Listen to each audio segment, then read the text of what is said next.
కశ్యప ప్రజాపతికి, కాలాకి జన్మించిన 60,000 మంది రాక్షసుల్ని కాలకేయులంటారు.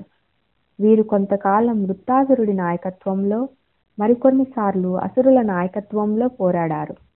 వీరు బ్రాహ్మణ ద్వేషులు. రాత్రి సమయంలో ఆశ్రమాలపై దాడి చేసి బ్రాహ్మణులు బాధించడం, చంపడం చేసేవారు. పగటిపూట సముద్రం యొక్క అడుగున దాక్కొని ఉండేవారు.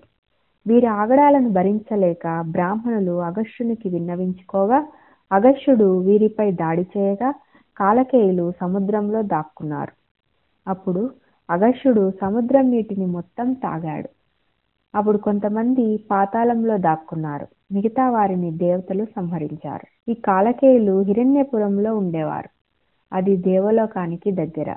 వీరు విరాట కవచులను రాక్షసులతో కలిసి దేవలోకంపై దాడి చేయగా, ఇంద్రుడు అర్జున్ని సహకరించమని కోరగా, అర్జునుడు వీరిపై దండెత్తి చాలా మంది విరాట కవచులు, కాలకేయులను ఆ యుద్ధంలో చంపుతాడు.